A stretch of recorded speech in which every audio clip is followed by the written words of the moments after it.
il a utilisé du bois pour construire des avions. L'histoire des avions Boeing. Si vous aimez les voyages en avion et les entreprises qui ont marqué l'histoire dans un ciel pas si amical, faites la connaissance de Boeing, le plus grand constructeur d'avions de tous. Le géant de l'aérospatiale est l'une des réussites importantes de l'histoire de l'entreprise américaine, avec une expérience ancrée dans les affaires et la technologie de l'aviation. Des avions commerciaux à l'espace et à la sécurité, la marque Boeing, Get Boeing Company Report est largement connue dans le monde entier et ce depuis plus de 100 ans. Attachez votre ceinture et gardez vos plateaux de siège droits pendant que nous plongeons dans l'histoire de la plus grande entreprise aérospatiale au monde. Boeing a été fondé par William E. Boeing, un cadre dans le secteur du bois, en 1916, et était situé à Seattle. Il a déménagé à Chicago en 2001. Boeing était d'abord connu sous le nom d'Aero Product Company. Les origines de la fondation de l'entreprise sont dignes d'une histoire à part entière. Boeing, déjà riche de sa propriété de diverses entreprises de bois d'œuvre dans le nord-ouest des États-Unis, est devenu fasciné par les avions après en avoir vu un à l'exposition Alaska Yukon Pacific à Seattle en 1909. Un an plus tard, Boeing a acheté une usine de construction de bateaux en bois juste sur le Duwamish River, qu'il transformera en usine de fabrication d'avions. En 1915, Boeing avait tellement attrapé le virus du vol qu'il a commencé à prendre des cours dans une école de pilotage basée à Los Angeles et a rapidement acheté son propre plan privé, un hydravion dit Flying Birdcage qui était maintenu par du bois et des fils.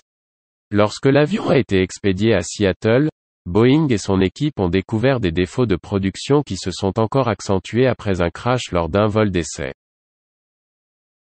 Plutôt que d'attendre des mois pour que les pièces appropriées soient livrées, Boeing a décidé qu'il pouvait faire le travail lui-même dans un délai beaucoup plus court, ce qui l'a convaincu qu'il était sur la bonne voie avec sa nouvelle compagnie aérienne. Le nom d'Aero Product Company n'a pas duré longtemps après cela, car Boeing a changé son nom en Boeing Airplane Company en 1917. Sa première source de revenus provenait de l'armée américaine, alors que Boeing commençait à construire divers avions militaires, les bombardiers de patrouille étaient un pilier. Dans les années 1920 et 1930. William Boeing considérait son entreprise comme une présence visionnaire sur le marché de l'aviation et a accueilli les commentaires et les idées de tous ses employés. Nous sommes lancés en tant que pionniers dans une nouvelle science et une nouvelle industrie dans laquelle nos problèmes sont si nouveaux et inhabituels qu'il n'appartient à personne de rejeter une idée nouvelle en déclarant que « cela ne peut pas être fait », dit-il en 1928. Avec cet état d'esprit pionnier, Boeing a également commencé à vendre des avions pour livrer du courrier dans des villes américaines éloignées et, à la fin des années 1920, a de nouveau ajusté son modèle commercial pour englober la fabrication d'avions et les vols aériens. En 1931, elle a transformé plusieurs petites compagnies aériennes en une seule grande compagnie aérienne, mieux connue sous le nom de United Airlines, Get United Airlines Holdings, Inc.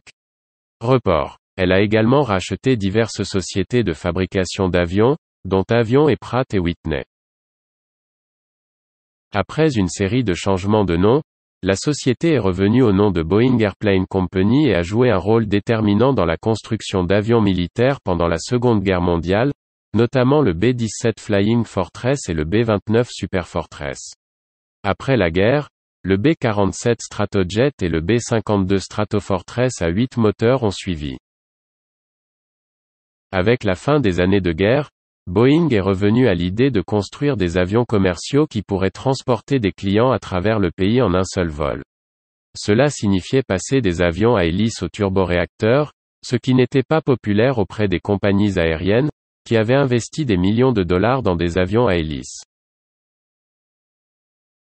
Il faudrait plus de 20 ans pour que la transformation de l'industrie en avions de ligne à turboréacteurs s'enracine. Fort d'une commande importante de l'Air Force, Boeing a consacré beaucoup de temps et d'argent à son avion de ligne transatlantique et, en 1958, il a finalement déployé le 707, qui est immédiatement entré en service pour Pan American Airlines. Le 707 a été un énorme succès auprès du public, qui a été étonné de voler de New York à Los Angeles en quelques heures et, par conséquent, les commandes pour la nouvelle gamme d'avions de Boeing ont atteint des sommets dans les années 1960. Cet élan a conduit au développement du 737 en 1964 et du 747 en 1970, qui ont causé tant de problèmes de production qu'il a failli mettre l'entreprise en faillite. À la fin du XXe siècle, cependant, le Boeing 747, avec 400 sièges et des moteurs plus gros et plus rapides, est devenu la compagnie aérienne commerciale la plus vendue de tous les temps. Vraiment, les Américains ont adopté le transport aérien et Boeing était le plus grand nom du jeu. Comme William Boeing l'a dit au début de la montée en puissance de son entreprise, les gens veulent de plus en plus prendre l'avion chaque jour. Nous sommes les garants d'une véritable révolution. Boeing a commencé à se diversifier dans les années 1960, d'abord avec une nouvelle gamme d'hélicoptères, dont les hélicoptères militaires CH-47 Chinook et CH-46 Sea Knight, qui sont sortis des chaînes de montage en 1961. La société a également commencé à développer des missiles pour l'armée américaine, avec son missile Minuteman lancé en silo livré en 1962. Mais Boeing avait des projets encore plus ambitieux, car il a commencé à construire des avions et des engins terrestres pour la NASA. Le premier fut le Lunar Roving Vehicle, largement utilisé sur les vols spatiaux Apollo dans les années 1960 et 1970. Boeing a également construit un orbiteur lunaire, qui a fait le tour de la Lune pour la première fois en 1966. Boeing continuerait également à construire la sonde spatiale Mariner 10 et les premières fusées Saturn VQ Apollo utilisées pour transporter des hommes sur la Lune à la fin des années 1960 et dans les années 1970. Boeing commencerait également à construire des véhicules pour la mission de navette spatiale de la NASA dans les années 1970 et a continué à le faire jusqu'à ce que la NASA ferme le projet en 2011. Les années 1980 ont vu Boeing se recentrer sur le secteur du transport aérien commercial, alors qu'il commençait à travailler sur les avions Boeing 757 et Boeing 767, qui comportaient, pour la première fois, un poste de pilotage commun qui permettait aux pilotes de former et de piloter les deux avions, économisant ainsi des millions de compagnies aériennes. de dollars en frais de formation et de personnel. L'informatisation sous la forme d'un logiciel de conception et de fabrication assisté par ordinateur a permis à Boeing de construire ses 777 dans les années 1990, sans avoir à construire d'abord un cadre physique pour l'avion, ce qui a permis à la compagnie aérienne d'économiser du temps et de l'argent. Le 787 Dreamliner a suivi, non sans présenter une multitude de problèmes de production pour Boeing. La construction a commencé au début des années 2000, mais le Dreamliner n'a commencé à remplir les commandes qu'en 2011, car l'avion échouait régulièrement aux tests de résistance et souffrait de défauts de production qui ont retardé la production. En 2013, d'autres problèmes sont apparus, car le 787 a été immobilisé pendant une courte période par la Federal Aviation Administration des États-Unis, en raison du risque d'incendie de batterie sur l'avion. En fin de compte, cependant, le 787 s'est avéré être l'avion de passagers le plus rapide et le plus économe en carburant de l'industrie, et des centaines de commandes ont afflué de compagnies aériennes du monde entier, assurant un autre avion gagnant pour l'entreprise, avec des revenus annuels entre 66 milliards de dollars et 101 milliards de dollars de 2006 à 2019.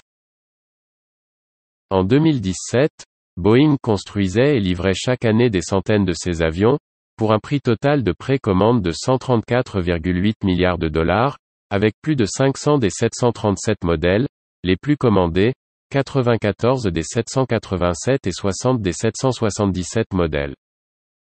Il continue de construire des avions à un rythme soutenu, ce qui en fait le premier constructeur aéronautique au monde en 2019. Actuellement, l'action Boeing, BA, Get Boeing Company Report se négocie à environ $300 par action, et la société a une capitalisation boursière monstre de 172,3 milliards de dollars. À $300 par action, Boeing approche de son plus bas niveau en 2 ans alors que la société est confrontée à de multiples problèmes à l'approche de la nouvelle décennie. Les investisseurs ont perdu confiance dans l'entreprise après l'immobilisation de son 737 MAX en mars 2019, un scénario qui a conduit au limogeage du PDG de l'époque, Dennis Muilenburg. Ajoutez au mélange que moins de consommateurs voyagent au début de 2020 en raison de la crise actuelle des coronavirus, et les perspectives pour Boeing, et pour toutes les compagnies aériennes, ne semblent pas bonnes au cours du premier semestre 2020.